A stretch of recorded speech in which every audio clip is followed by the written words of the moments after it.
네, 시작할까요? 안녕하세요. 네, 오늘부터는 지난 시간에 대기를 마무리 짓고요. 이번 시간부터는 폐기물 관리 및 처리 기술 폐기물 파트를 들어가도록 할게요. 지금 남아있는 과목이 폐기물, 그리고 토양, 소음 진동 이렇게 남아있고요. 이제 폐기물 같은 경우에는 제가 전반적으로 설명을 드리면 문제수는 출제 비중은 이렇게 항상 평균적으로 봤을 때는 한 3문제에서 4문제, 요즘에는 조금 또 비중이 좀 축소되는 경우도 있어가지고 많이 출제는 되진 않지만 전반적으로 여러분들이 출제는 되지 많이 비율 자체가 많지는 않지만 그렇다고 놓을 수는 없는 부분이잖아요. 그래서 어쨌든 간 수질이랑 대기가 대부분을 차지를 하고 있고요. 그 다음에가 만약에 층하라라고 하면 이제 순위를 매겨라라고 하면 그 다음 순위가 폐기물 정도거든요. 근데 수질이나 대기에 비해서는 수는 한 반수 정도가 나온다고 생각하시면 될 것 같아요. 수질이 만약에 7, 8문제가 나온다 그러면 폐기물은 3, 4문제 정도로 생각하시고 공부를 하시는데 사실 암기할 내용이 법적인 부분이나 아니면 정책적인 부분이나 암기할 내용들이 많아요. 그렇다고 해서 어렵거나 이렇지는 않으니까요. 저랑 같이 보도록 할게요. 그래서 여기 있는 파트 중에서 잘 나오는 파트는 뒤쪽에 가면은 폐기물의 자원화 파트랑 그 다음에 폐기물 매립지 파트가 시험 문제는 자주 출제되는 부분이고요. 출제되는 부분 위주로 제가 설명을 드릴 테니까 잘 따라와 주시면 좋을 것 같고요. 이 폐기물 파트 같은 경우에는 수질이랑 대기와는 달리 제가 판서를 할 부분이 별로 없어요. 그래서 교재에 다 정리가 되어 있고 법규 부분이기 때문에 교재를 보면서 설명을 드릴 거거든요. 그래서 교재를 보다가 여러분들이 이제 자체적으로 좀 정리를 해야 되겠다라고 하시면 교재에 나와 있는 제가 체크해드리는 내용을 가지고 보시면 될 것 같아요. 됐죠? 이제 시작하도록 할게요. 그러면 10페이지네요. 10페이지 챕터 1 폐기물 관리라고 되어 있고요. 잠시 거기서 한 장만 앞장으로 넘기시면은 우리가 뭘 배워야 되는지 목차 좀 한번 볼까요? 폐기물 관리 및 처리 기술의 폐기물 관리에 대해서 첫 번째 챕터 1에는 폐기물 관리에 대해서 나와 있고요.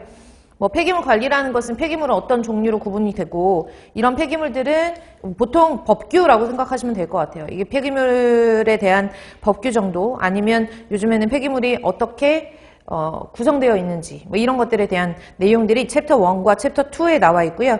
3번에 보시면 폐기물의 성상 및 분석, 여기는 슬러지라는 거는 고형물과 수분으로 되어 있고 이런 부분들을 우리 다 했었잖아요. 그쵸? 가연분, 수분, 회분 이것을 삼성분이라고 하고 이 3단원에 있는 것도 저희가 앞에 대기 파트와 수질 파트에서 다 한 번씩 다 했던 부분이고 4번에 보시면은 폐기물의 관리 계통 같은 경우에는 폐기물을 수거하고 운반하는 과정에 대해서 공부를 할 거고 폐기물 관련 정책 및 제도 같은 경우에는 자주 나오는 파트가 있어요. 그래서 그런 파트 위주로 보시면 되고요. 폐기물의 자원화라고 되어 있는 파트에 퇴비화라든지 아니면 열분해라든지 아니면 자원화를 하기 위한 소각력 회수라든지 이런 것들이 이제 자원화에 나오는데요. 자원화는 시험 문제 잘 나오죠. 그래서 퇴비화의 어떤 영향 인자 아니면 요즘엔 자원화가 기본 구성이잖아요. 그러니까 폐기물이 발생하는 걸 일단은 줄이고 그 다음에 이 폐기물을 자원으로 바꿔서 써야 되는 자원화에 대한 개념들이 중요해지면서 시험 문제가 출제가 될 수 있고요. 그 다음에 유해 폐기물의 중간 처리 같은 경우에는 파쇄라든지 압축이라든지 이런 과정, 중간 처리 과정을 공부하는 부분이고 폐기물 최종 처리도 시험 문제 잘 출제가 되죠. 매립 파트이기 때문에 매립지 내에서 어떤 환경 변화라든지 이런 것들도 자주 출제가 돼요. 그래서 여러분들이 전반적으로 공부를 하셔야 되는 내용들에 대해서 쭉 정리가 되어 있고 마지막에는 관리법인데요. 폐기물 관리법은 따로 정리하는 것보다 중간중간 나오는 법률들을 보시고 제가 정리를 해드리도록 하고 폐기물 관리법에 해당하는 내용들 중에서 꼭 필요한 내용만 선정해서 알려드리도록 할게요. 그러면 이제 시작해 볼게요. 10페이지로 넘어가시면 폐기물의 정의 및 분류라고 되어 있는데요. 폐기물의 정의의 첫 번째 줄 보시면 폐기물 관리법에서 폐기물이라고 정의를 내린 거거든요. 그러니까 폐기물 관리법에서 폐기물이라는 것은 쓰레기, 연소, 재, 연소하면 나오는 재, 그 다음에 온이는 슬러지를 말하는 거고 그 다음에 폐유, 폐산, 폐알칼리 및 동물의 사체 등으로서 사람의 생활이나 사업활동에 필요하지 아니하게 된 물질을 말한다. 필요하지 않게 된 물질을 우리는 폐기물이라고 얘기를 하는 거죠. 되셨죠? 그래서 줄쳐놓으시고 폐기물이라고 하는 것은 연소제 온이, 폐유, 폐산, 폐알칼리 및 동물의 사체. 그래서 뭐 기사를 공부를 하시거나 아니면 산업기사를 준비하시는 분들은 다 여기 나와 있는 항목들을 암기를 하셔야 되지만 여러분들은 반복해서 좀 익숙해지시는 게 좋을 것 같거든요. 달달달 암기해봤자 시험 문제 안 나올 확률이 훨씬 더 크기 때문에 자주 보는 걸로 할게요. 외우시지 말고. 그래서 외워야 되는 건 제가 암기 이렇게 설명을 드릴 테니까. 그래서 자주 읽어주시고요. 2번은 줄 안 치셔도 돼요. 그냥 읽어볼게요. 현행법에서 버리는 사람의 용도 폐기 의사에 따라서 폐기물로 분류가 된다. 그래서 위에 보시면은 사업활동에 필요하지 아니하게 된 물질을 말한다 라고 했으니까 생활이나 사업활동에 필요하지 않게 된 물질을 우리가 폐기물이라고 한다면 어떤 사람이 이 사람은 필요가 없는데 다른 사람들은 필요한 경우가 있잖아요.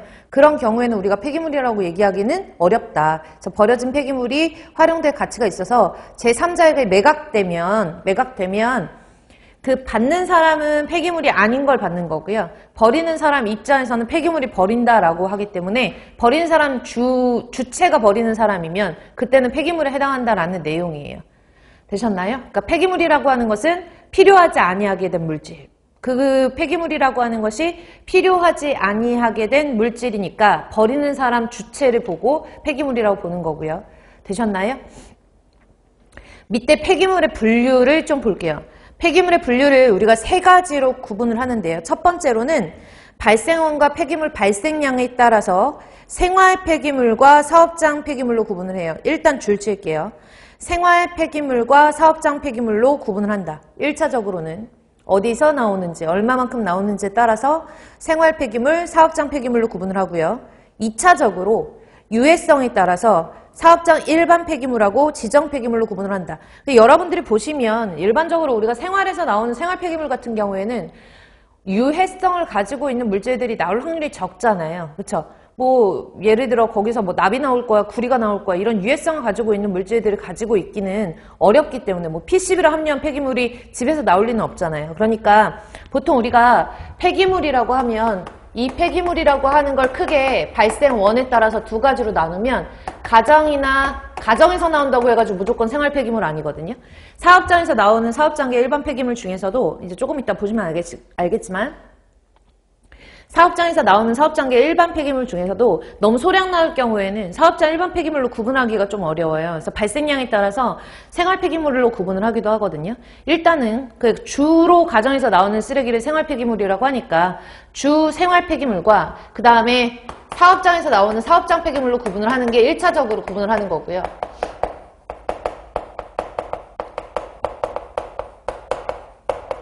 그리고 생활 폐기물의 정의가 뭐냐면 사업장 폐기물 외의 폐기물을 생활 폐기물이라고 해요. 아셨죠? 사업장 폐기물을 제외한 나머지 폐기물을 생활 폐기물이라고 정의를 한다. 이렇게 알고 계시면 되고요. 이 사업장 폐기물 중에서도 우리가 유해성이 있느냐, 유해성이 없느냐를 따라서 구분을 한다가 2차적으로 구분하는 방법인데 유해성에 따라서 사업장 일반 폐기물하고 사업장에서 나오는 폐기물 중에 지정 폐기물로 구분을 하기도 해요. 그래서 사업장에서 나오는 폐기물은 사업장의 일반 폐기물하고 그 다음에 지정 폐기물로 구분을 하는데요. 이것을 구분을 할 때는 뭐에 따라서? 유해성에 따라서 구분을 하는 거예요. 그래서 여기는 발생원이 어디이냐, 발생량이 얼마만큼이냐에 따라서 구분한다면 사업장 일반 폐기물과 지정 폐기물을 구분을 할 때에는 유해성의 유무에 따라서 여기서 말하는 유해성은 뭐 부식성이 있느냐 아니면 다른 물질과 반응성이 있느냐 생태 독성이 있느냐 이런 유해성의 여부를 따져서 사업장 일반 폐기물과 지정 폐기물로 구분을 하는 것이 두 번째 단계라고 보시면 되고요. 되셨죠? 그리고 사업장에서 나오는 폐기물 중에 양이 조금 되게 대량으로 많이 나오는 게 건설 폐기물이에요. 그래서 건설 폐기물은 번외로 건설 폐기물도 사업장 폐기물에 들어가죠. 되셨죠? 그리고 사업장에서 나오는 사업장 일반 폐기물 중에서도 사업장 생활계 폐기물이 있고 사업장 배출시설계 폐기물이 있어요. 그러니까 사업장에서 나오는 폐기물 중에서도 생활계 폐기물이 있고 어떤 사업 활동에 의해서 배출되는 배출시설계 폐기물이 있다라고 보시면 돼요. 근데 이 뒤에 있는 거는 그렇게 중요한 부분은 아니라서 이렇게 보시면 되고 지정 폐기물의 종류도 엄청나게 많거든요. 이 지정 폐기물의 종류들 중에서 마지막이 의료 폐기물이에요. 그러니까 마지막은 아니구나. 두 개가 신설돼가지고 중간에 의료 폐기물이 있어요. 그러니까 병원에서 나오는 폐기물은 지정 폐기물에 속한다라고 보시면 돼요. 뭐 방사성 물질 같은 것들을 포함하고 있는 그 천연 방사성 물질을 포함하고 있는 그런 제품 같은 것들도 마찬가지로 지정 폐기물에 해당이 되고요. 뭐 수은을 함유하고 있는 폐기물 지정 폐기물에 들어가고 여러 가지 다량으로 지정 폐기물의 종류들이 지정이 되어 있어요. 말 그대로. 그래서 지정 폐기물이라고 하는 것은 유해성이 다른 폐기물에 비해서 더 큰 것들을 지정 폐기물로 지정을 한다라고 먼저 머릿속으로 이 표가 조금 그려지셔야 되거든요. 그래서 여기 있는 폐기물이라고 하는 거는 우리가 사업장 폐기물이 있고 사업장에서 나오는 것 이외를 생활 폐기물이라고 하고 사업장에서 나오는 폐기물 같은 경우에는 유해성 여부에 따라서 유해성이 없는 사업장 일반 폐기물과 유해성이 있는 지정 폐기물로 구분을 하고 건설 폐기물 같은 경우에는 사업장에서 나오는 거라고 보고 건설 폐기물도 포함이다. 이렇게 봐두시면 될 것 같아요. 이 정도는 보실 수 있죠. 그래서 마지막에는 발생 특성에 따라서 사업장에서 생활할 때 나오냐 아니면 사업장에서 어떤 그 배출시설에서 나오냐에 따라서 발생 특성에 따라서 구분을 하는 거니까요. 3차적으로 이렇게 구분을 할 수가 있다라고 보시는 거고요. 되셨죠? 그래서 구분들은 보시고 밑에 보시면은 폐기물의 상은 상태예요. 폐기물 상태. 액체인지 고체인지 기체인지. 그래서 폐기물에 우리가 어떤 물질의 상태를 하면은 고액기로 구분을 하잖아요. 근데 얘는 폐기물 상태에 따라서 분류를 할 때 세 가지로 구분을 할 수가 있는데요. 왜냐하면 기체 물질들은 폐기물이라고 하지 않거든요. 기체 물질들은. 따라서 세 가지로 구분을 하는데 중요 표시해 놓으시고 암기할게요. 암기. 그래서 우리가 폐기물의 상태에 따른 분류를 보면 분류할 수 있는 방법들이 여러 가지가 있는 거죠. 여러 가지 중에서 폐기물 상태에 따라서 구분을 하면 액상 폐기물과 고체 폐기물이 있고요. 액체 폐기물, 고체 폐기물. 그 중간인 방고상 폐기물이 있어요. 그래서 액상, 방고상, 고상으로 구분을 하고요.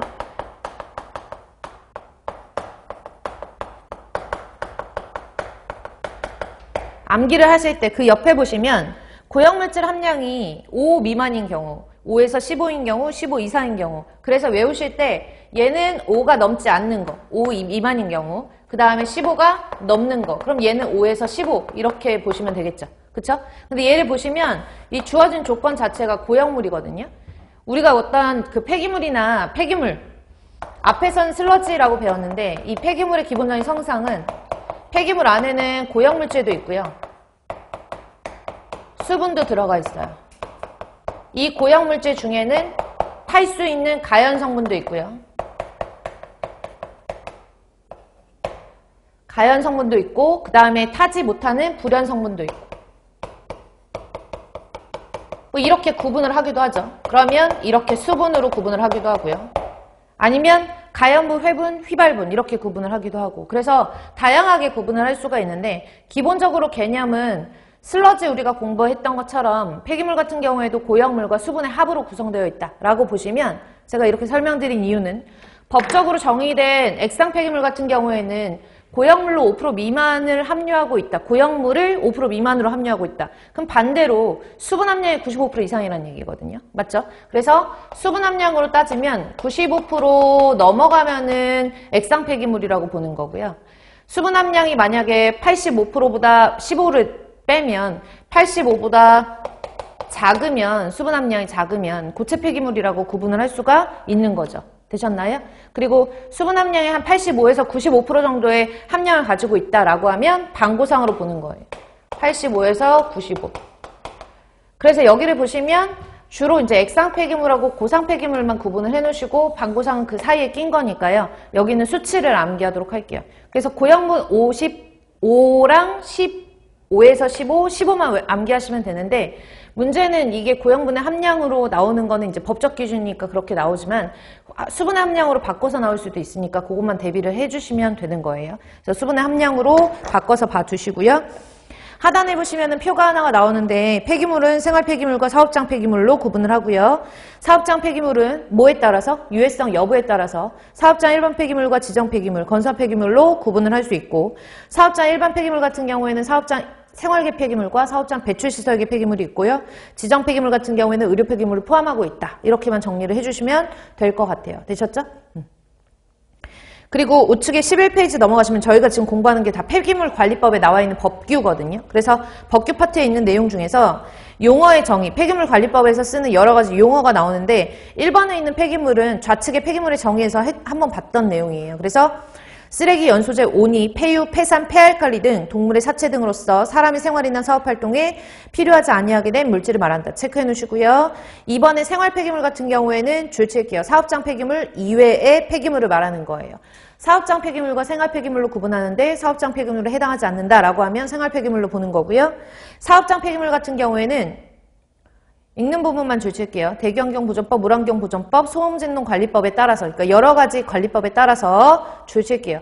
배출시설을 설치, 운영하는 사업장이나 그 밖에 대통령령으로 정하는 사업장에서 발생하는 폐기물을 말한다 라고 되어 있거든요. 그래서 배출시설에서 나오는 폐기물을 우리는 다 사업장 폐기물이라고 본다라고 구분을 해주시면 돼요. 되셨죠? 되셨나요? 그러면 거기 밑에 박스 안에 있는 거는 그 밖에 대통령령으로 정하는 그 사업장이라는 것이 어디냐라는 것을 써놓은 거거든요. 그래서 그 밖에 대통령령으로 정하는 사업장이란 다음에 어느 하나에 해당하는 사업장을 말하는데 보세요. 기역번에 보시면은 공공폐수처리 시설을 설치 운영하는 사업장. 여기서 나오는 폐기물은 사업장 폐기물에 해당한다라는 뜻이에요. 공공폐수처리장에서 나오는 거. 그 다음에 밑에는 공공하수처리 시설에서 설치 운영하는 사업장.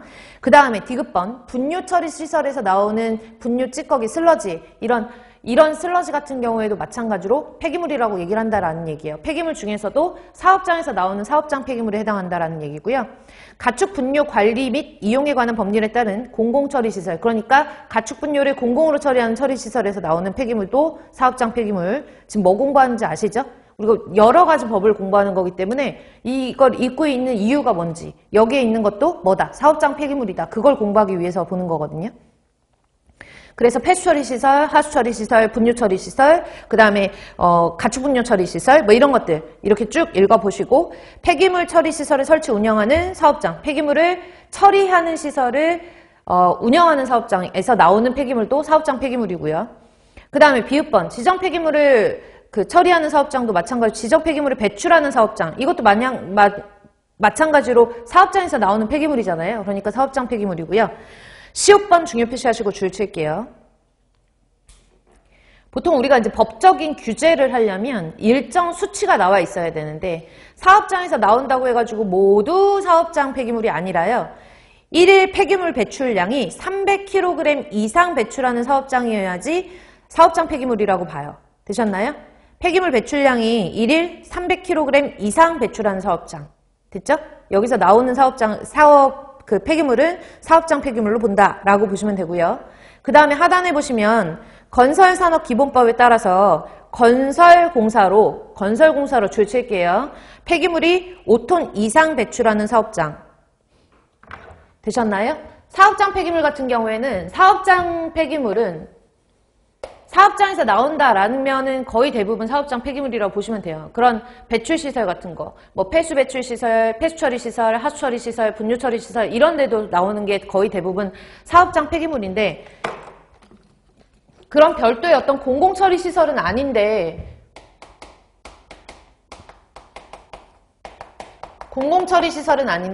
하루에 나오는 폐기물이 300kg 이상 나온다라고 하면 얘는 사업장 폐기물에 해당이 되고요. 또 하나는 만약에 건설공사를 한다라고 하면 이 건설공사 또는 1년의 공사, 건설이란 말이 없고 1년의 어떤 공사, 다른 공사일 수도 있잖아요. 그러니까 건설공사 같은 경우에는 공사가 시작하고 공사 끝날 때까지 5톤 이상 내보낸다라고 하면 사업장 폐기물이 들어가는 거예요. 되셨죠? 제가 만약에 저희 집에 공사를 했어요. 집에 공사를 하다가 인테리어 공사, 뭐 리모델링 공사 이런 것들을 하다가 폐기물이 나왔는데 한 2.5톤 정도가 나왔어요. 그럼 저희 집에서 나온 거는 사업장 폐기물이 아니에요. 근데 어떤 건설 공사, 뭐 예를 들어서 리모델링 하는데 5톤 이상이 나왔다. 나올 수 있잖아요. 아파트 단지에서 전체적으로 리모델링을 한다던가 이런 식으로 나오면 5톤 이상 당연히 나오거든요. 그런 경우에는 사업장 폐기물을 보라는 얘기예요. 되셨죠? 그래서 폐기물을 1일 300kg 이상 배출한 사업장 중요 표시하시고 이응번이랑 지읒번은 제가 체크 안 했는데 이응번, 지읒번 똑같이 어쨌든 어떤 공사로 인해서 공사 시작부터 공사 끝날 때까지 마칠 때까지 5톤 이상 배출하면은 사업장 폐기물로 본다라는 개념이에요. 그래서 암기하시고 기억해 놓으셔야 돼요. 되셨죠? 2020년도 경기도 경력경쟁 시험 문제에서 폐기물관리법에서 얘기하는 용어의 정리로 옳은 것은 하고 시험 문제가 출제가 됐었거든요. 그때 폐기물을 1일 100kg 이상 발생하는 사업장에서 나오는 그 폐기물은 사업장 폐기물에 해당한다라고 선지가 나왔었어요. 아니죠? 1일 300kg 이상이어야 하고요. 그 다음에 건설공사로 폐기물을 10톤 이상 배출하는 사업장에서 발생하는 폐기물은 사업장 폐기물로 본다가 아니라 5톤 이상 이런 식으로 수치가 나오기 때문에 수치를 정확하게 암기를 해주셔야 되고요. 자, 보세요. 생활 폐기물은 가정에서 나오는 폐기물을 말한다. 그러면 생활 폐기물이 가정에서 나오는 폐기물만 생활 폐기물이라고 그랬나요? 아니죠. 주로 가정에서 나오긴 하지만 법적인 정의가 뭐라 그랬어요? 사업장 폐기물 외의 폐기물을 말한다라고 했었잖아요. 이런 걸로 혼동하시면 안 되거든요. 생활 폐기물이라고 하는 거는 사업장 폐기물 외의 폐기물을 말하는 거예요.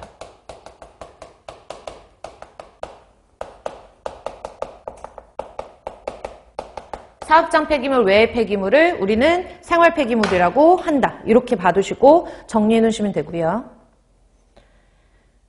어떤 부분이 이제 법적인 부분이라 어떤 부분이 좀 바뀌어서 나오는지를 신경 쓰셔서 봐두시고요.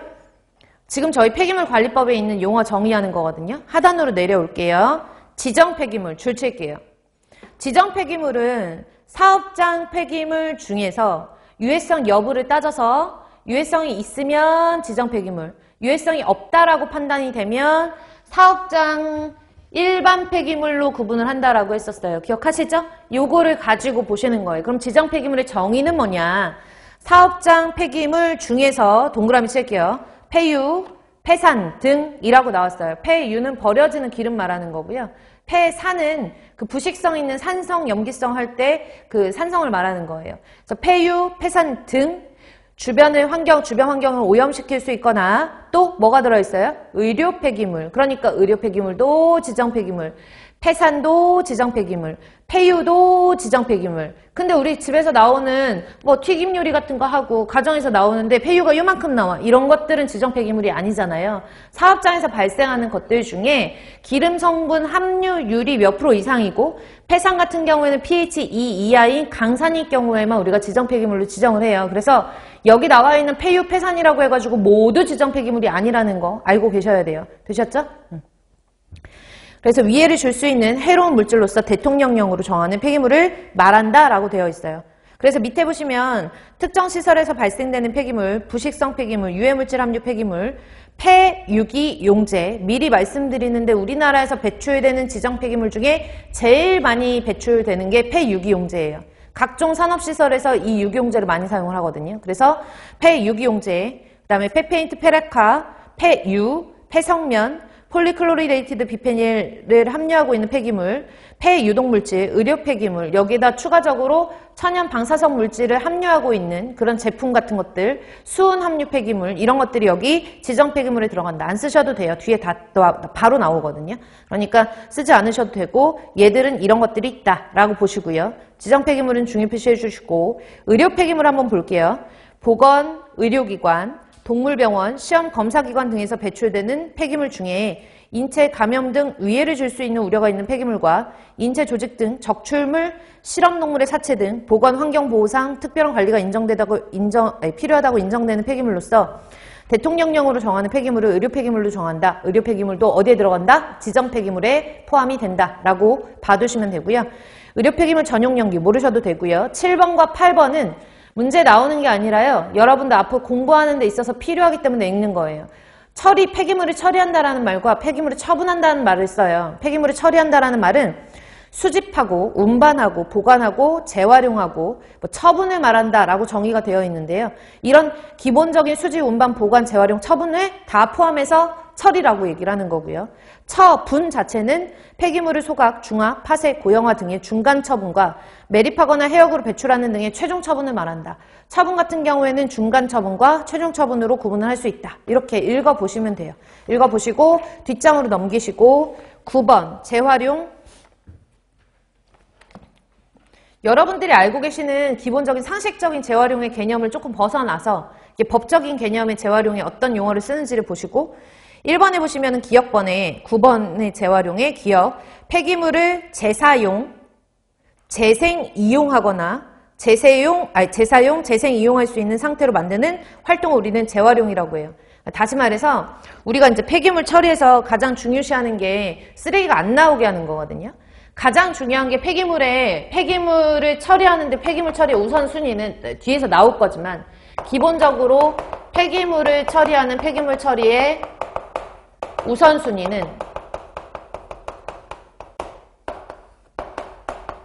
처음부터 폐기물이 안 나오게 하는 거예요. 감량화하는 거예요. 그래서 뭐를 해요? 사람들이 그 종량제도 실시를 하고요. 그 돈 주고 봉투 사가지고 쓰레기 버려라 라고 하면 우리나라가 세계 최초로 쓰레기 종량제를 실시한 나라거든요. 그래서 쓰레기 종량제를 실시를 했을 때 사람들이 봉투가 아까워가지고 그냥 막 버렸던 걸 봉투 사갖고 버리라고 하니까 그 배출량이 쭉 줄어들었었어요. 근데 지금은 너무 익숙해져서 좀 배출량이 좀 증가하고 그 폭이 소폭으로 왔다 갔다 하는 추세이긴 하지만 감량화를 하는 것 자체가 폐기물 처리에 제일 중요한 거예요. 그러면 폐기물을 원래 우리가 집에서 나오는 쓰레기를 예를 들어 볼까요? 플라스틱 같은 것들도 나올 수 있고 종이도 나올 수 있고 여러 가지 나올 수 있는데 얘네들을 만약에 분리배출하면 전체적으로 우리가 폐기물이라고 하는 종량제 봉투에 들어가는 폐기물의 양이 감소할 거 아니에요. 그러니까 분리배출 같은 것들도 감량화의 한 정책 중에 일환이라고 보시면 될 것 같아요. 되셨죠? 또 하나 감량화를 했는데도 불구하고 폐기물이 나왔어요. 폐기물이 나왔다고 해볼게요. 그럼 그 폐기물 중에서 사용할 수 있는 것은, 다시 사용할 수 있는 것은 그대로 그 형태를 유지한 채로 다시 사용하는 게 좋아요. 그것을 우리는 재사용, 재이용이라고 얘기를 해요. 됐죠? 두 번째, 예를 들어 볼게요. 유리병이라고 할게요. 유리병. 그러면 맥주병도 될 수 있고 콜라병도 될 수 있고 음료수병도 될 수 있고 그 병 그대로 사용할 수 있는 거, 세척해서 사용할 수 있는 거 이런 것들은 우리가 재이용이라고 하고요. 유리인데 녹여서 다른 형태로 썼어요. 유리인데 깨져가지고 재이용이 조금 힘들거나 그랬을 때 이런 것들을 다시 유리를 녹여가지고 다른 형태로 만들어서 썼다. 아니면 다른 제품들을 만드는데 원료로 사용했다라고 하면 이런 것들을 재활용이라고 얘기를 하는 거죠. 리사이클이라고 하는 거예요. 재이용은 리유즈라고 얘기하고요. 재활용은 리사이클이라고 얘기하죠. 재이용, 재활용이 두 번째예요. 재이용, 재활용을 한다라는 게 버려지는 쓰레기를 다시 한번 사용한다라는 개념이거든요. 그래서 이 개념을 묶어서 우리는 자원화한다라고 표현을 하죠. 자원화. 그래서 폐기물 처리의 가장 우선 순위는 자원화가 아니에요. 첫 번째로는 안 나오게 하는 거예요. 그럼에도 불구하고 나왔다라고 하면 그대로 다시 쓰는 거, 재이용. 두 번째로는 재활용을 하는 거고요. 이런 것들을 우리가 묶어서 자원화 공정이라고 얘기를 한다. 세 번째로는 재이용, 재활용 할 수도 없어. 그럼 어쩔 수 없이 처리를 해야 되거든요. 이 처리를 할 때 사람들한테 위생적으로 아니면 여러 가지 측면에서 환경적으로 안정하게 처리해야 된다. 그래서 폐기물의 안전 처리 이런 것들이 최종적인 처리가 폐기물 처리의 마지막 단계가 된다라고 머릿속에 넣어놓고 공부를 하시면 돼요. 그러면 여기서 여러분들이 재활용에 대한 개념을 보시면 재활용이라고 하는 것은 전반적인 이제 법적 용어는 재이용, 재활용을 다 묶어가지고 재활용이라고 얘기를 한 거예요. 그래서 재사용, 재생 이용하거나 재사용, 재생 이용할 수 있는 상태로 만드는 거를 다 묶어서 재활용이라고 하지만, 그러니까 우리가 일반적으로 법적으로 말하는 재활용에 재이용, 재활용이 다 들어가고 별도로 우리가 공부를 할 때에는 재이용은 리유즈, 재활용은 리사이클 이렇게 구분을 해서 공부를 해놓으셔야 되고요. 니은번 볼게요. 폐기물로부터 에너지법에 따른 몇 조 몇 토는 모르셔도 상관없고요. 에너지법에 따라서 에너지를 회수하거나 줄칠게요. 에너지를 회수하거나 회수할 수 있는 상태로 만들거나 폐기물을 연료로 사용하는 활동으로서 환경부령으로 정하는 활동이라고 되어 있어요. 다시 말해서 지금 나와 있는 내용들은 여기에 포함되어 있는 건데요. 재이용, 씻어서 재사용할 수 있고요. 그 다음에 다른 형태로 만들어서 다른 물건을 만드는데 아니면 그 제품을 만드는데 원료로 사용할 수도 있고 그 중에서 이제 자원화 같은 경우에 예를 들어서 우리가 폐기물을 처리하는 과정에서 소각을 한다라고 하면 소각에서 소각열 같은 것들이 회수가 될 수 있어요. 이해 가시나요? 소각열이 회수가 될 수도 있고 아니면은 폐기물을 봤더니 이 폐기물 중에서 막 목재 같은 거, 종이 같은 거 탈 수 있는 성분들이 너무 많은 거야. 얘네들을 그냥 우리가 폐기물에 그 소각을 시켜가지고 열을 회수하기가 좀 아까우면 얘네들만 이렇게 선별을 해요. 탈 수 있는 가연 성분만 선별을 해서 가연분만 선별을 해서 그런 것들을 다 분쇄를 해서 골고루 섞어요. 그 다음에 덩어리로 만드는 거예요. 이런 것들을 우리가 고형연료라고 얘기를 하거든요. 고형연료. 폐기물 중에서 탈 수 있는 성분만 선별을 해서 이것을 가지고 연료화 시키는 것을 우리는 고형연료라고 얘기를 하고요. 고형연료의 원래 정식 명칭은 SRF라고 표현을 해요. 그래서 이런 고형연료 같은 것들 만드는 것도 마찬가지로 자원의 일환이잖아요. 맞나요? 그리고 여러분들 잘 알고 계시는 하수 슬러지 같은 거, 우리 수처리하면 나오는 하수 슬러지라든지 이런 것들은 유기물이 많거든요. 그 유기물 같은 함량들이 많거나 폐기물 중에 유기물 함량이 많은 것들을 나중에 퇴비를 만들어요. 퇴비를 만드는 컴포스팅이라고 하는 퇴비화 공정도 자원의 일환이거든요. 어차피 버려질 쓰레기인데 이런 것들을 우리가 모아서 퇴비를 만들었다. 이렇게 에너지를 회수를 하거나 물질을 회수하는 과정 자체도 다 어디에 들어간다? 재활용, 법적으로 재활용에 들어간다라고 하는 거예요. 되셨나요? 되셨죠?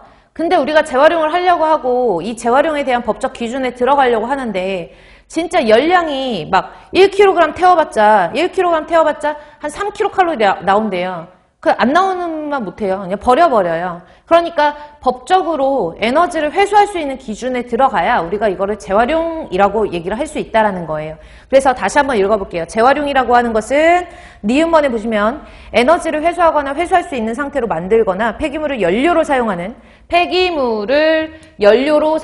맞죠? 폐기물을 연료로 사용할 수 있는 여러 가지 활동으로 환경부령으로 정하는 활동을 우리가 재활용이라고 하는데 밑에 보시면 환경부령으로 정할 수 있는 에너지 회수 기준의 활동을 보시면 밑에 가연성 고형 폐기물로부터 가연성 뭐예요? 탈 수 있는 고형 물질이거든요. 탈 수 있는 고형 물질로부터 다음 기준에 맞게 에너지를 회수하는 활동이라고 되어 있어요. 그래서 1번에 보시면 다른 물질과 혼합하지 않고 그 폐기물 자체의 저위 발열량이 줄칠게요. 폐기물의 저위 발열량이 킬로그램당 3,000kcal 이상이어야 우리가 에너지를 회수한다라고 얘기할 수 있다는 얘기예요. 그래야 재활용한다라고 얘기를 할 수 있다. 이해 가시나요? 두 번째 볼게요. 에너지를 회수하는 효율이, 에너지 회수 효율은 전체 회수 에너지 총량을 투입 에너지 총량으로 나눈 비율을 말하는 거거든요. 회수하는 에너지가 만약에 80이다. 투여하는 에너지가 만약에 뭐 100이다. 그러면은 에너지 회수율이 80% 이렇게 되는 건데 이런 그 에너지 회수 효율이 75% 이상이어야지만 우리가 재활용 시설이다라고 얘기를 할 수가 있다는 얘기예요. 75% 체크하시고 연구사 시험 문제 출제됐었거든요. 작년도에 출제됐어요. 서울시 연구사 시험 문제. 그 다음에 3번 볼게요. 회수한 열원은 회수한 열은 모두 다 열원으로 사용할 수 있어야 돼요.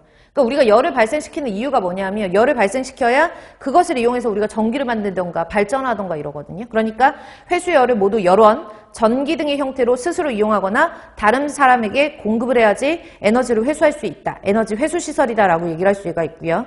4번에 보시면 환경부 장관이 정해서 고시하는 경우에는 줄칠게요. 폐기물의 30% 이상을 원료나 재료로 재활용하고 그 나머지 중에서 에너지 회수에 이용할 것이라고 나와 있어요. 그래서 읽어보시면은 그렇게 어려운 부분은 아니거든요. 그래서 위에서부터 이제 차근차근 읽어보시면서 재활용이라고 하는 것은 에너지를 회수하거나 회수할 수 있는 상태로 만들거나 폐기물을 연료로 사용하는 활동인데 환경부령이 정해놨다. 어떤 활동들인지. 됐나요? 그래서 폐기물을 연료로 사용했을 때 저위 발열량이 킬로그램당 3,000kcal 그러니까 3,000kcal per 킬로그램 이상인 발열량을 내야지 우리가 에너지 회수시설이라고 보는 거고요. 되셨죠? 회수효율이 75% 이상이어야 하고 회수한 열은 모두 열원으로 사용하거나 전기로 바꿔야 되고 이런 것들만 좀 기억하시면 좋을 것 같고요. 밑에 보시면은 폐기물을 에너지로 회수할 수 있는 상태로 만드는 활동으로서 다음에 어느 하나에 해당하는 활동이라고 했는데요. 줄치지 말고 볼게요. 가연성 고형 폐기물을 자원의 절약과 재활용 촉진에 관한 법률 시행규칙에서 정한 기준에 적합한 고형 연료 제품으로 만드는 활동. 법이기 때문에 길어요. 됐죠? 그러니까 이거 뭐야? 탈 수 있는 가연 성분을 선별을 해서 고형 연료로 만드는 거. 이런 활동 같은 것들이 다 에너지를 회수할 수 있는 상태로 만드는 활동이다 라고 본다는 얘기고요. 2번 보시면은요. 폐기물을 무슨 상태로? 혐기성. 보이시죠? 폐기물을 혐기성, 산소가 없을 때 생육하는 성질을 가지고 있는 혐기성 소화를 하거나 정제를 하거나 유화 등의 방법으로 에너지를 회수할 수 있는 상태로 만드는 활동. 여러분들 다 알잖아요. 폐기물을 혐기성 분해시키면은 메테인이라는 게 발생이 돼요. 이 메테인은 열원으로 사용을 할 수가, 에너지원으로 사용할 수가 있거든요. 그래서 메테인을 연소를 시켜가지고 열이 나오면 그 열을 가지고 우리가 전기 에너지도 만들 수 있고, 그래서 에너지를 회수할 수 있다. 3번에 보시면 다음에 어느 하나에 해당하는 폐기물을 시멘트 소성로 및 환경부 장관이 정해서 고시하는 시설에서 연료로 사용하는 활동. 밑에 보시면 폐타이어, 폐섬유, 폐목재, 폐합성 수지, 폐합성 고무, 분진 같은 것들, 이런 것들을 연료로 사용하는 그런 시설들이 있대요. 그래서 이런 경우에는 우리가 버려지는 쓰레기라고 보고 있지만 쓰레기들을 다시 재활용하는구나. 그래서 재활용 시설로 본다라는 얘기죠.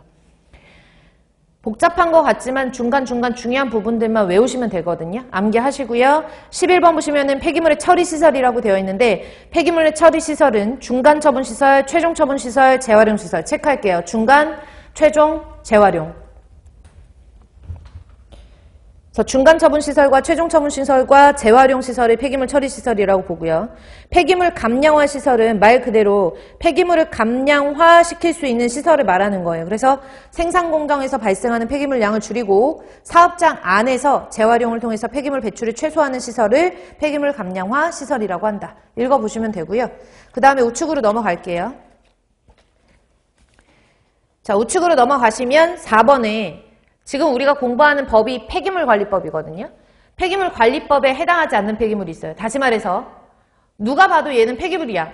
뭐 예를 들어 그 군부대에서 나오는 탄약 같은 것들이 있단 말이에요. 쓰지 않고 버려지는 탄약. 그 폐기되는 탄약 같은 경우에는 버려지는 거니까 누구든지 아 저거 폐기물 이렇게 얘기할 수 있잖아요. 근데 그 폐기물이면 우리는 얘기하는 환경적인 개념으로 폐기물관리법에 속해야 되는데 폐기물관리법에 적용을 받지 않는 거예요. 이해 가시죠? 여기 나와 있는 1번부터 11번까지에 해당하는 물질들은 일반적으로 폐기물이라고 얘기하지만 폐기물관리법에서 얘네들을 규제하는 법안은 없어요. 이해 가시죠? 암기하셔야 돼요. 암기 중요 표시하시고. 가장 최근에는 2022년도 지방직 시험 문제에서도 출제가 됐었고 그 다음에 작년도 군무원 시험에서도 출제가 됐었고요. 해경 시험에서도 출제가 됐었고 그래서 상당히 많이 출제되는 파트예요. 그래서 체크를 해놓으시고요. 자, 첫 번째 볼게요. 줄칠한 부분만 체크하시면 되거든요. 1번에 보시면 방사성 물질 됐나요? 방사성 물질은 방사성 폐기물이라고 보통 얘기하잖아요. 근데 왜 폐기물관리법에서 적용을 안 하냐? 원자력 안전법이 따로 있어요. 얘네들을 관리를 하는 원자력 안전법에 해당하는 거. 2번에 보시면 어떤 용기가 있는데 그 용기에 기체물질이 들어가 있다. 그러면 폐기물이라고 부를 수 있어요. 근데 용기에 들어가 있지 않은 대기오염 물질 같은 기체 물질들은 폐기물이라고 보지 않아요. 그래서 용기에 들어있지 아니한이에요. 아셨죠? 그릇에 들어가 있지 않은 아니면 어떤 통에 들어가 있지 않은 기체상의 물질은 폐기물이 아니에요. 됐나요? 3번 볼게요. 3번의 끝에 보시면 폐수, 4번에 보시면 가축분뇨. 폐수는 당연히 폐수, 물에서 처리를 하는 거잖아요. 폐기물이라고 얘기하지 않고요. 가축분뇨도 마찬가지로 폐기물관리법으로 적용하지 않고 가축분뇨에 관련된 법안이 따로 있고요. 5번에 보시면 하수분뇨. 하수와 분뇨 같은 경우에도 마찬가지로 폐기물이라고 보긴 하지만 폐기물관리법으로 얘네를 규제를 하진 않아요. 그 다음에 6번에 보시면 가축의 사체, 오염물건, 수입금지 물건, 검역 불합격품. 7번에 보시면 수산동물의 사체, 그러니까 동물의 사체들도 마찬가지로 폐기물관리법에서 규제하지 않고요. 8번 주의 칠게요. 폐기되는 탄약. 폐기되는 탄약 같은 경우에는 군수품관리법에서 규제를 한다라고 보시면 돼요. 그 다음에 9번에 보시면 동물 장묘시설에서 처리되는 동물의 사체라고 되어 있거든요.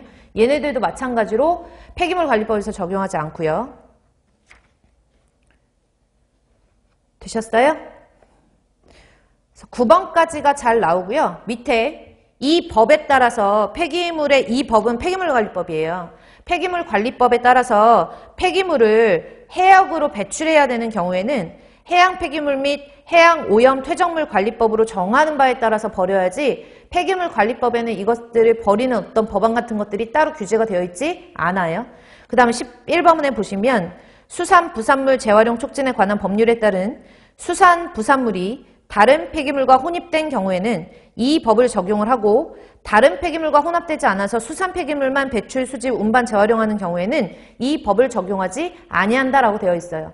예를 들어 요즘에는 너무 세상이 좋아져가지고 막 고등어 같은 경우에도 비비고 회사에서 고등어, 순살 고등어 이렇게 해가지고 전자레인지에 돌리면 그냥 바로 구워진 게 그대로 나오는 경우도 있고 그러다 보니까 수산 생물 같은 것들을 뭐라 그래야 되지? 가공을 하는 과정에서 갖가지 부산물들이 나오잖아요. 그쵸? 근데 보세요. 수산 처리에서 갖가지 부산물이 나오는데 이런 수산에서 나오는 부산물들이 다른 폐기물하고 섞여 있대요. 다른 폐기물하고 일반적인 다른 폐기물하고 섞여 있다 그러면 폐기물관리법에서 얘네를 규제를 하는 거예요. 이해 가시죠? 근데 이 부산물만 있다.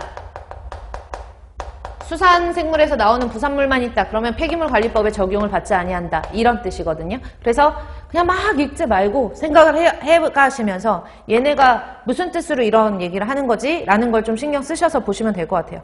그래서 폐기물관리법이 적용되지 않은 폐기물, 방사성물질, 용기에 들어가 있지 않은 기체물질, 잘 나오는 게 하수, 분유, 폐수 이런 것들은 틀리시면 안 돼요. 얘네들은 별도로 처리하는 폐기물이라고 하는 게 있고 거의 대부분 동물의 사체 같은 거 많이 나오니까 읽어보시고 폐기되는 탄약 나와 있으니까 체크해 놓으시고 그 다음에 11번 같은 경우에는 참고 표시해 놓고 봐두시면 될 것 같아요.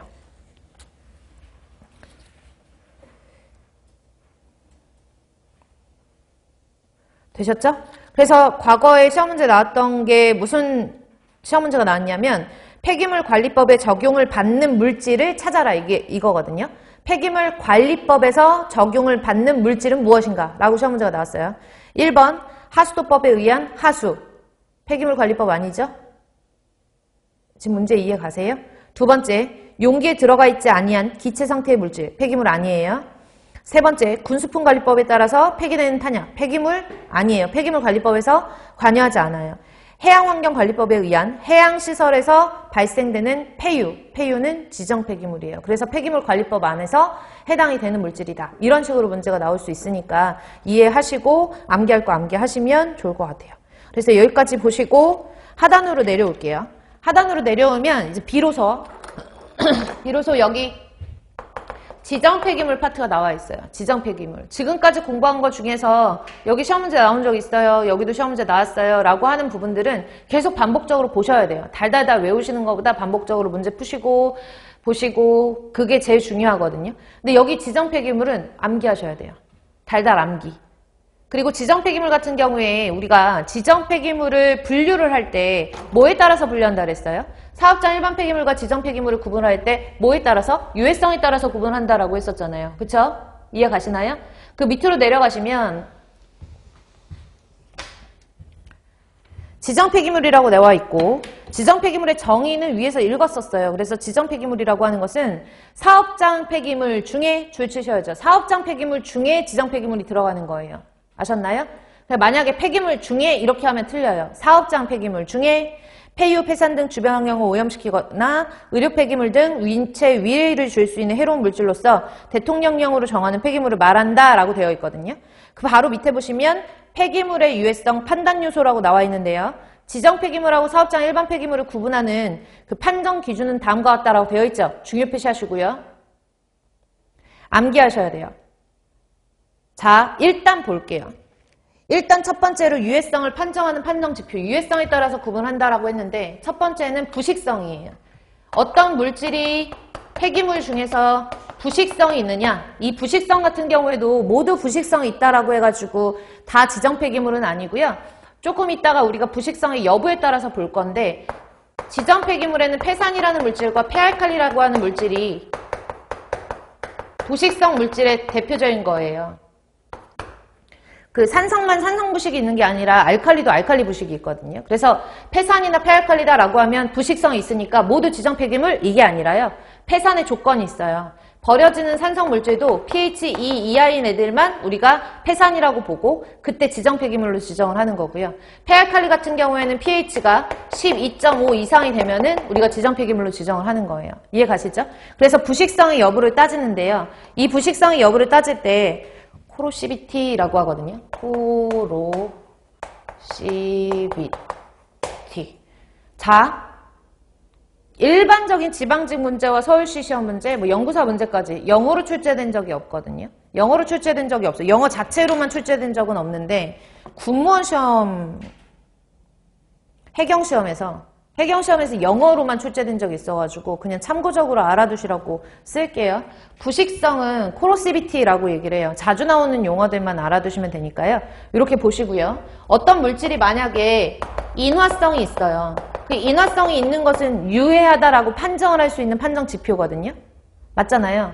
불이 쉽게 잘 붙는다든지 이러면 얘네들은 유해하다. 그 유해해서 처리를 조금 더 별도로 특별하게 처리를 해야 된다. 지정 폐기물로 지정한다라고 보셔야 되고요.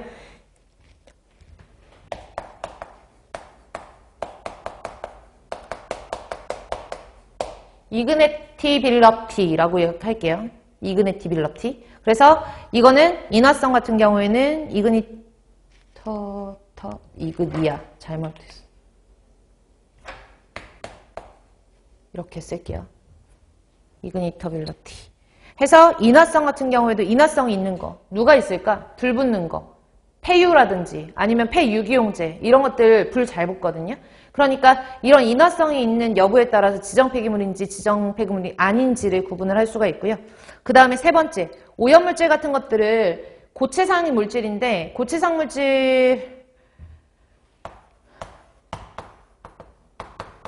물질을 만약에 폐기물을 매립을 했으면 그 매립지에서 얘네가 바깥으로 이렇게 용출될 수 있는지 이런 용출 특성에 따라서도 지정 폐기물을 구분을 하고요. 네 번째, 폭발성 있는지 나머지는 교재를 보고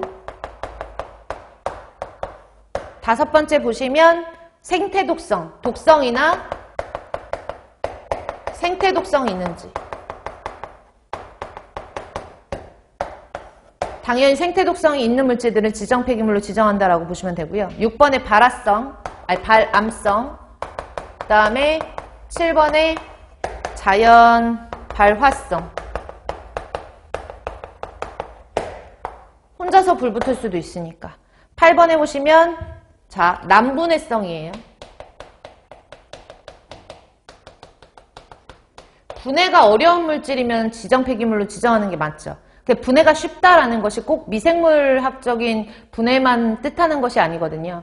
얘네가 어쨌든 분해가 어려운 물질 같은 경우에는 다른 화학 반응이나 이런 것들에 의해서 반응성이 없다라는 거기 때문에 그런 그 난분해성 같은 것들, 분해가 힘든 물질들을 지정 폐기물로 지정하는 경우가 있고요. 반대로 다른 물질하고 반응성이 너무 커요. 그래서 폭발의 위험성이나 이런 것들이 크다, 반응성이다 이렇게 표현을 하기도 하는데 반응성이 있는 여부에 따라서 지정 폐기물을 지정하기도 하죠.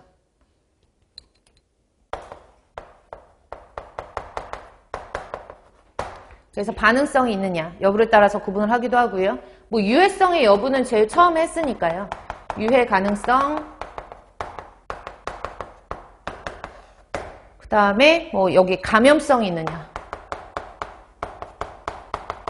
이런 거 말고 폭발성 아까 썼지. 뭐 폭발성 말고 또 뭐가 나올 수 있을까? 여기서 언급할 수 있는 부분에 보시면 뭐 산화성이 있느냐? 그 인화성이 있다라는 거는 불이 쉽게 잘 붙는다는 얘기고 자연 발화성이나 반응성이 있다라는 얘기는 다른 물질을 산화시킬 수 있는 그런 성질들이 조금 있으면 그 연소나 폭발 같은 것들이 일어날 수 있거든요. 그래서 이런 말들을 뭐 산화성이 있다 이렇게 표현을 하기도 하고요. 그래서 그 정도 이렇게 봐주시면 될 것 같아요. 그래서 제일 시험 문제 아닌 게 부패성. 부패라는 거는 생물학적으로 분해가 된다라는 거거든요. 그쵸? 부패성. 생물학적으로 분해가 되는 생물학적 분해성.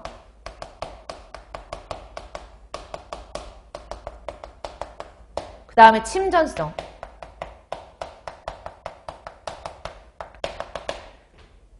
부패성은 썩는다. 썩어서 지정 폐기물이다. 아니에요. 썩는다는 것은 생물학적으로 분해가 가능한 성질을 가지고 있는 거기 때문에 얘는 지정 폐기물에 해당하지 않아요. 그 똑같은 개념이 생물학적 분해성이죠. 생물학적으로 분해가 되느냐 안 되느냐는 어쨌든 지정 폐기물을 지정하는 그 구간은 아니거든요. 그래서 생물학적 분해성, 침전성도 가라앉는 성질을 가지고 있다고 무조건 지정 폐기물은 아니잖아요. 그렇죠? 얘가 아닌 걸로 시험 문제에 오답으로 많이 나오는 것들이거든요. 그래서 오답으로 나오는 것들도 별도로 체크를 해놓으시고 봐두시면 좋을 것 같고요. 되셨죠?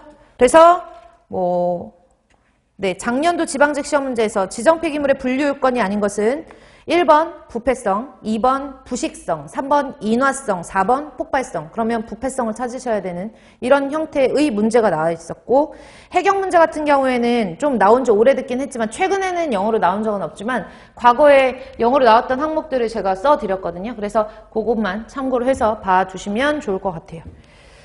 그리고 넘어갈게요. 그래서 거기 나와 있는 유해 폐기물과 지정 폐기물과 일반 폐기물을 구분하는 판정 기준은 다음과 같다라고 하는 거에서 1번부터 10번까지 그리고 추가적으로 제가 설명드렸고 여기서 제가 써드리지는 않았는데 예를 들어서 인화성 말고 가연성이래. 탈 수 있는 성분이래. 거의 비슷하지 않아요? 자연 발화성, 그 다음에 인화성, 아니면 폭발성, 이게 산화성, 연소성, 그쵸? 연소성이 너무 크다. 이렇게 했을 때에는 그런 유해성이 있다라고 판정할 수 있기 때문에 용어가 조금 변경이 되더라도 여러분들은 거기서 구분을 하실 수가 있으셔야 되고요. 뒷장으로 14페이지로 넘어가시면 국내에서 관리되는 폐기물의 유해 특성 및 성질 및 기준이라고 해가지고 제가 거기다가 그래도 한 번씩 읽어보시라고 써놨어요. 폭발성, 자체적으로 가스를 생성하는 화학 반응을 일으키기 때문에 반응 시의 온도, 압력, 반응 속도가 주위에 피해를 유발할 수 있는 성질을 가지면 지정 폐기물에 지정하는 경우가 많고요. 인화성, 운반 중에 쉽게 연소가 일어나거나 이런 경우에는 지정 폐기물. 자연 발화성, 금수성은요. 금수성은 뭐냐면 물하고 만나면은 불이 붙는 거예요. 그러니까 물하고 만나가지고 자연적으로 인화를 하거나 인화성 가스를 지속적으로 방출하는 성질이 있어요. 예를 들어서 마그네슘 같은 경우가 물론 물과 반응하는 건 아니지만 산성물질에 들어가면 수소기체 같은 것들이 막 나오거든요.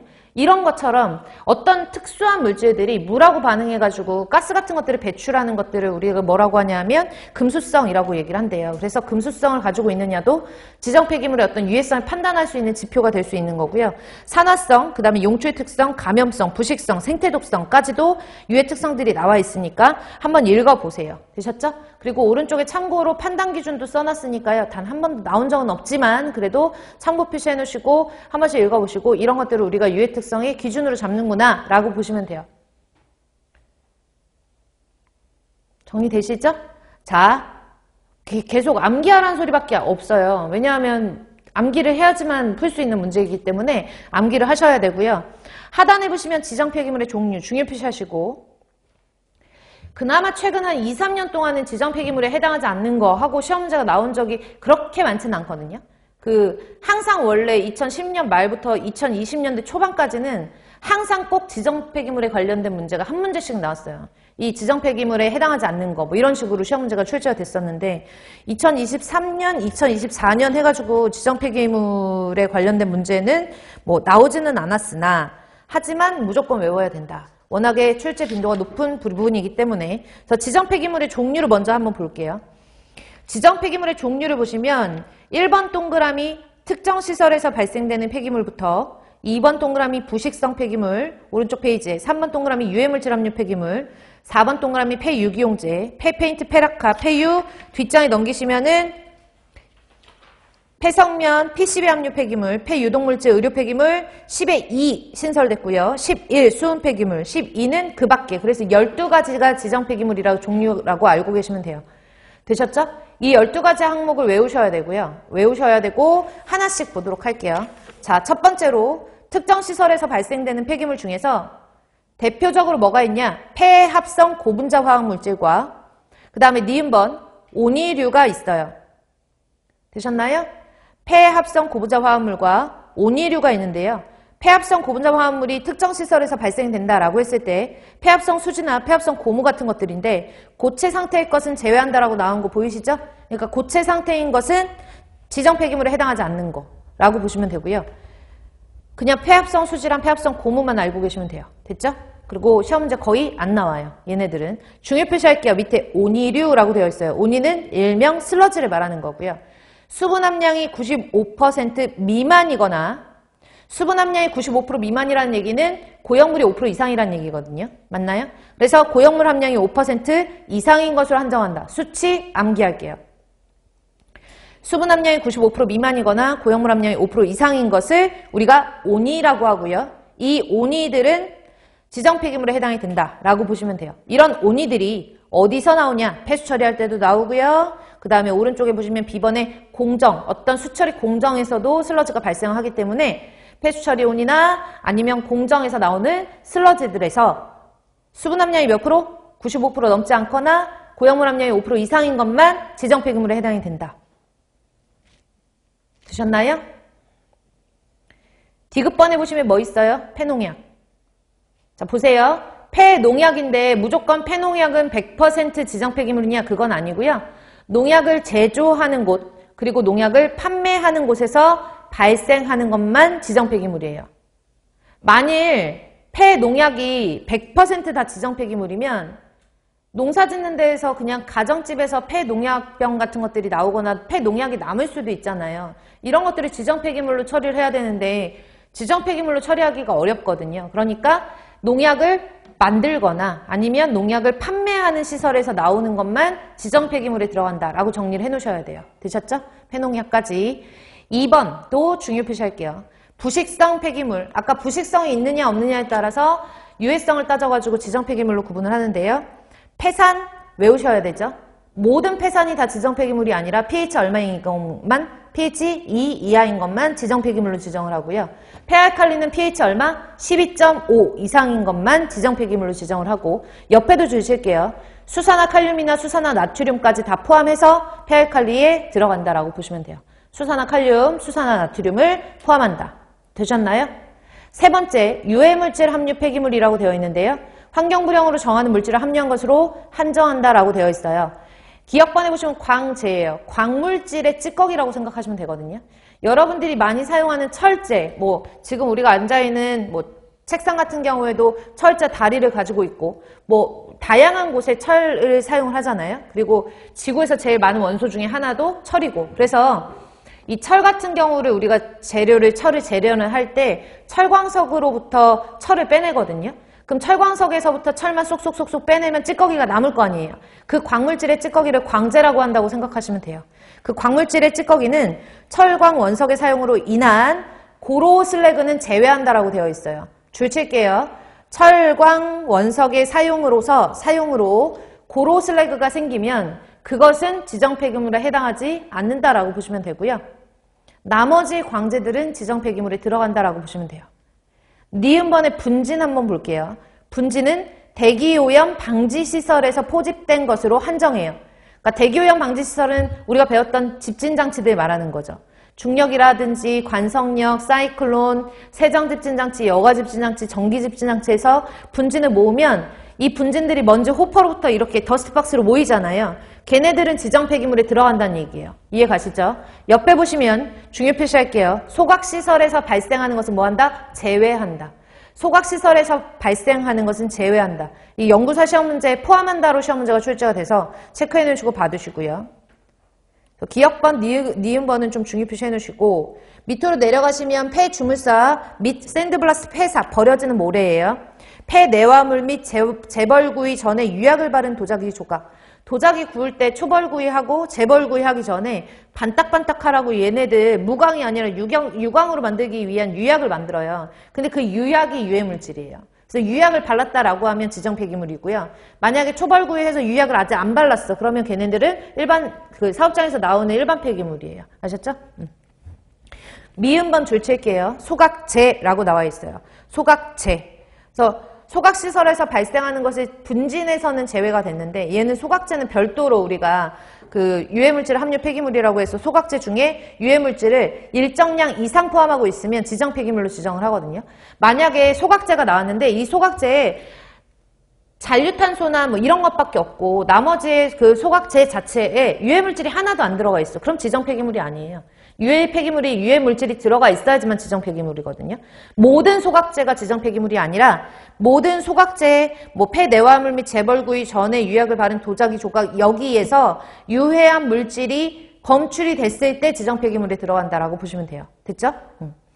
그리고 안정화 또는 고형화, 고화 처리물, 15번에 폐촉매, 그 다음에 이응번에 폐흡착제, 폐흡수제라고 되어 있거든요. 그 다음에 지읒번에 폐형광 등의 파쇄물, 폐, 형광등 등의 파쇄물, 폐, 형광등 등을 재활용하는 과정에서 발생하는 폐, 형광등 등의 파쇄물은 지정폐기물에 들어가는데 모두 지정폐기물이 아니라요. 유해한 물질이 포함되어 있을 경우에 지정폐기물이다 라고 보시면 돼요. 되셨나요? 헷갈리실 수 있으니까 같이 볼게요. 17페이지로 잠시 넘겨보시면 되셨나요? 17페이지, 16페이지 하단부터 17페이지에 이르러 표 같은 게 하나 보일 거예요. 16페이지 하단에 보시면 지정폐기물에 함유된 유해물질, 온유류나 폐흡착제 및 폐흡수제에 함유되어 있는 유해물질이라고 되어 있고요. 17페이지로 넘어가서 2번 표 바로 아래 보시면 광제나 분진이나 폐주물사, 폐사, 폐내화물, 도자기 조각, 소각제, 안정화 또는 고양화, 고화 처리물, 폐촉매, 폐형광등 및 파쇄물, 그러니까 폐형광등에서 나오는 파쇄물에 함유된 유해물질 이렇게 나와 있잖아요. 그러니까 폐형광등 파쇄물이라고 해가지고 모두 지정폐기물이 아니라 유해한 물질을 일정 농도 이상 함유한 경우에만 지정폐기물이다. 그럼 그 유해한 물질이 얼마만큼이냐? 위쪽에 표에 보시면 납, 구리, 묶을게요. 납, 구리, 3ppm 이상 함유한 물질. 우리가 앞에서 봤던 그런 물질들 중에서 납이나 구리가 얼만큼 들어있나 했더니 3ppm 이상 함유되어 있다라고 하면 지정폐기물이라는 얘기예요. 근데 납이나 구리가 3ppm이 넘지 않아. 그럼 지정폐기물 아니란 얘기예요. 사업자 일반 폐기물이에요. 아셨죠? 그래서 외우실 때 3, 납, 구 이렇게 외울게요. 그냥 말로 읽지 말고 그냥 짤막하게 3, 납, 구 이렇게 외울게요. 그리고 제가 일부러 이거 법으로는 이 순서대로 안 나왔는데 제가 일부러 이렇게 수치대로 나눠 놓은 거거든요. 그래서 1.5 ppm 이상 비소나 육각크롬이에요. 비소나 육각크롬은 1.5 ppm 이상 함유한다 그러면 지정폐기물에 함유가 돼요. 그래서 얘네들을 1.5 비크라고 외울게요. 됐나요? 1.5 비크.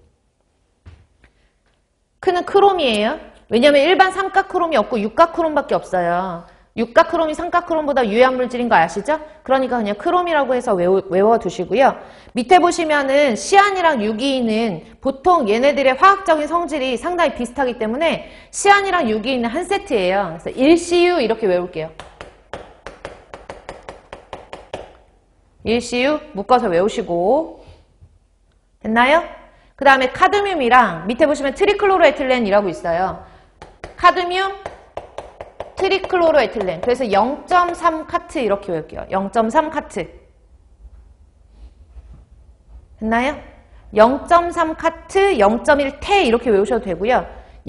테트라클로로에틸렌 같은 경우에는 0.1이에요. 됐죠? 0.1. 그 다음에 수은 같은 경우에는 0.005예요.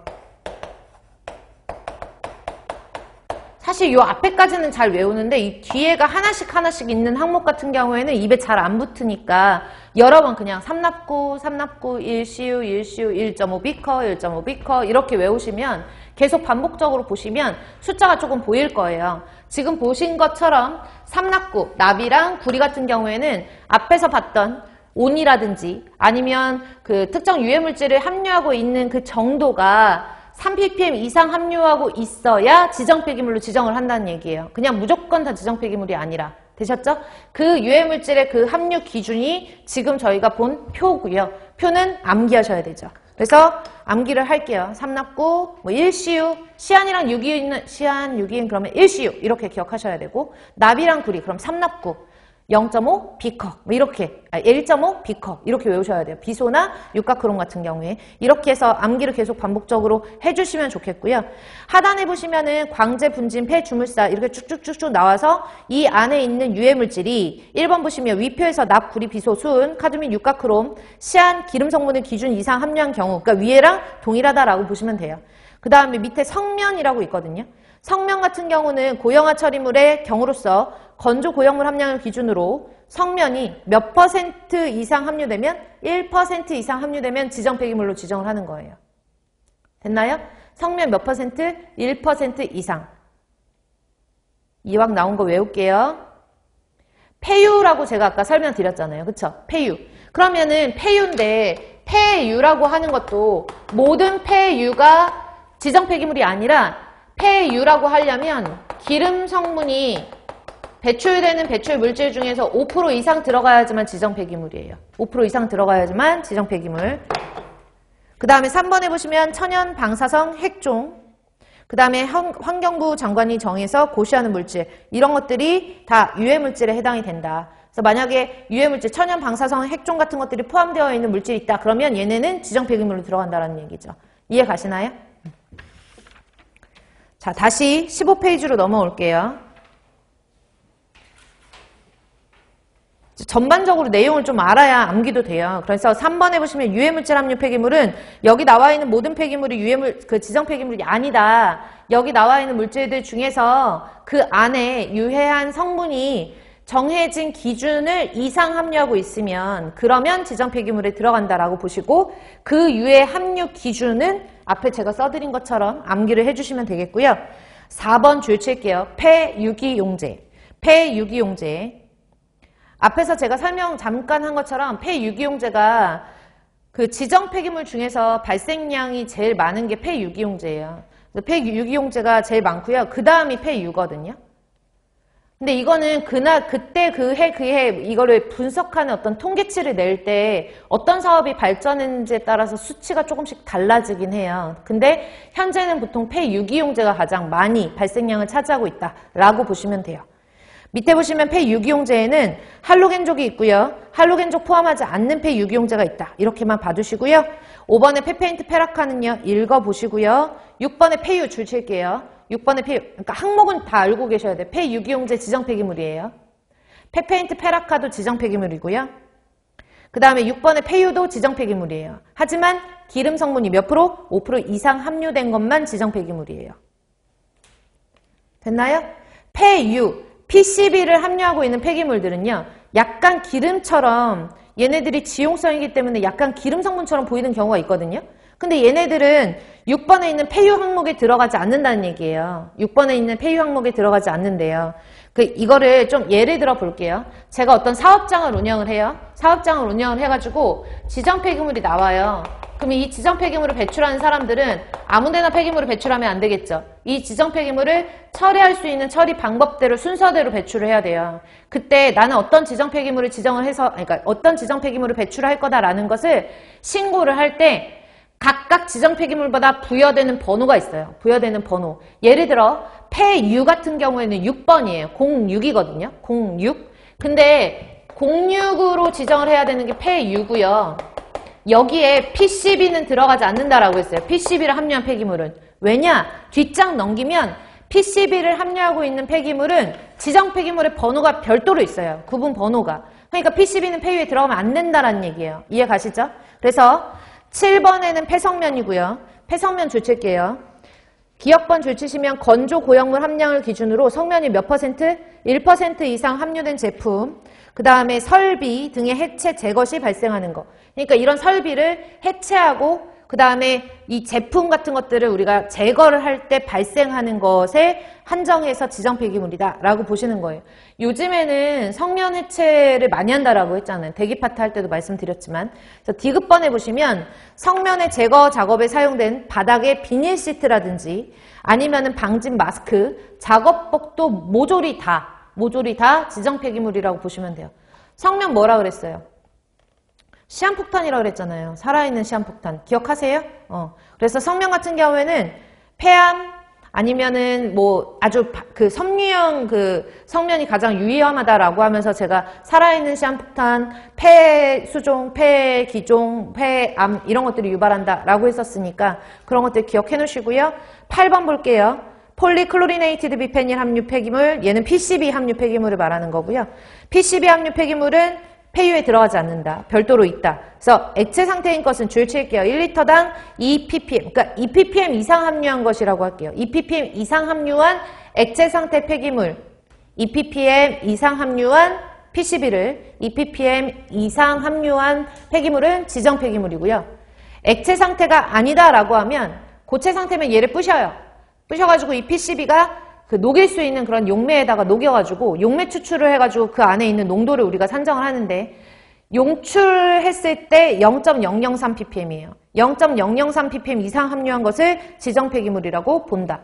만약에 액체 상태 P10이다 그럼 몇 ppm? 2ppm 이상인 것이 지정 폐기물. 그 다음에 액체 상태가 아니다라고 하면은 용출 실험을 해서 0.003 ppm 이상 함유한 것은 지정 폐기물. 되셨나요? 9번에 폐 유독물질 줄쳐놓으시고요. 옆에 읽어볼게요. 화학물질관리법에 유독물질을 폐기하는 경우로 한정해요. 그러니까 유독물질 같은 것들을 폐기할 때 폐유독물질은 지정 폐기물에 들어가고요. 폐농약도 들어가고 부식성 폐기물 폐유기용제에 P12 함유는 제외한다. 그러니까 폐농약, 부식성 폐기물, 폐유기용제, P12 함유 폐기물 우리가 생각하기에는 폐유독물질인데 번호를 9번으로 맞추면 안 된다는 얘기지. 왜? 얘네들은 별도의 번호가 있잖아요. 그쵸? 그러니까 얘네를 왜 제외하지? 이렇게 따로따로 생각을 해주시면 돼요. 10번의 의료 폐기물 볼게요. 의료 폐기물은 의료기관이나 시험 검사기관 등에서 발생하는 것으로 한정한다라고 되어 있고요. 10의 2 볼게요. 10의 2. 그래서 지금까지 기존에 풀었던 문제에는 10의 2와 11번이 나올 확률이 나왔던 적이 없어요. 왜냐하면 얘네들은 신설돼서 추가된 항목이기 때문에 지금까지 기출문제를 보시면 10의 2와 11번이 없어요. 근데 다음번에 나올 때에는, 올해 나올 때에는 10의 2와 11번이 나올 수가 있잖아요. 그러니까 얘는 별도로 중요 표시해 놓으시고 봐두셔야 돼요. 일단 천연 방사성 제품 폐기물 같은 경우에는 제가 앞에서도 한번 라돈 할 때 말씀드렸는데 라돈 침대 때문에 추가 신설됐다라고 생각하시면 돼요. 그래서 천연 방사성 제품의 폐기물, 방사성 물질을 발생할 수 있는 그런 폐기물을 우리는 구분을 하고요.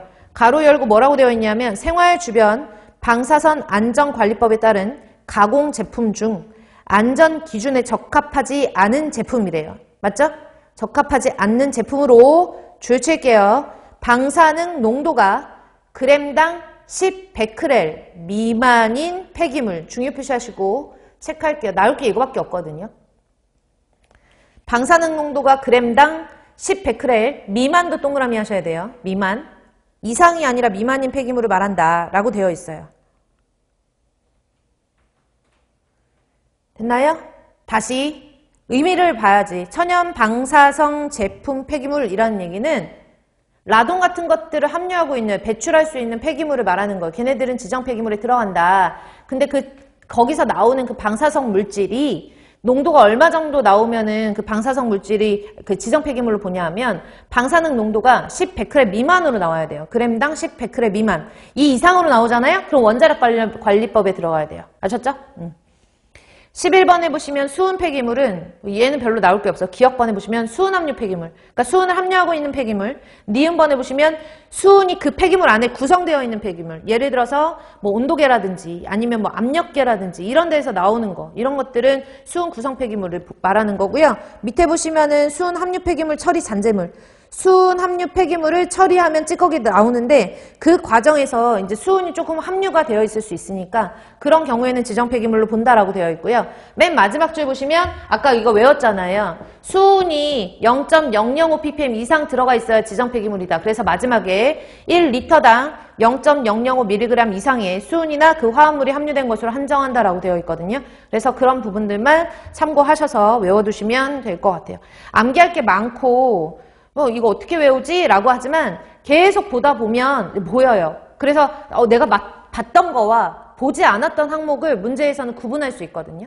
그래서 계속 반복적으로 눈으로 읽어보시고 소리내서 한번 읽어보시고 일단 첫 번째로 외우실 때는 밑에 있는 것까지 외우시지 마시고 1번, 2번, 3번, 4번 해가지고 11번까지 있는 항목들을 먼저 읽으세요. 아셨죠? 항목들을 읽으신 후에 거기에는 온이가 있지. 온이에서 중요한 건 뭐지? 고형물 함량과 수분 함량이구나. 맞죠? 그래서 온이라고 해가지고 100% 다 지정 폐기물이 아니라 수분 함량이 95% 미만이거나 고형물 함량이 5% 이상인 것만 지정 폐기물이구나. 이런 식으로 여러분들이 붙여가지고 계속 말씀을 하시다 보면 답이 나오는 거는 한정되어 있거든요. 선제 안에 많이 나오는 것들은. 그래서 그런 거 위주로 제가 설명드렸으니까 체크해 놓으시고 암기하시면 될 것 같아요. 그래서 유해물질 함유하는 것까지 했고요. 밑에 보시면은 폐기물의 용출 실험 방법 조금 있다 하고 좀 잠시 쉬었다가 폐기물에 지금 아직 법하는 거거든요.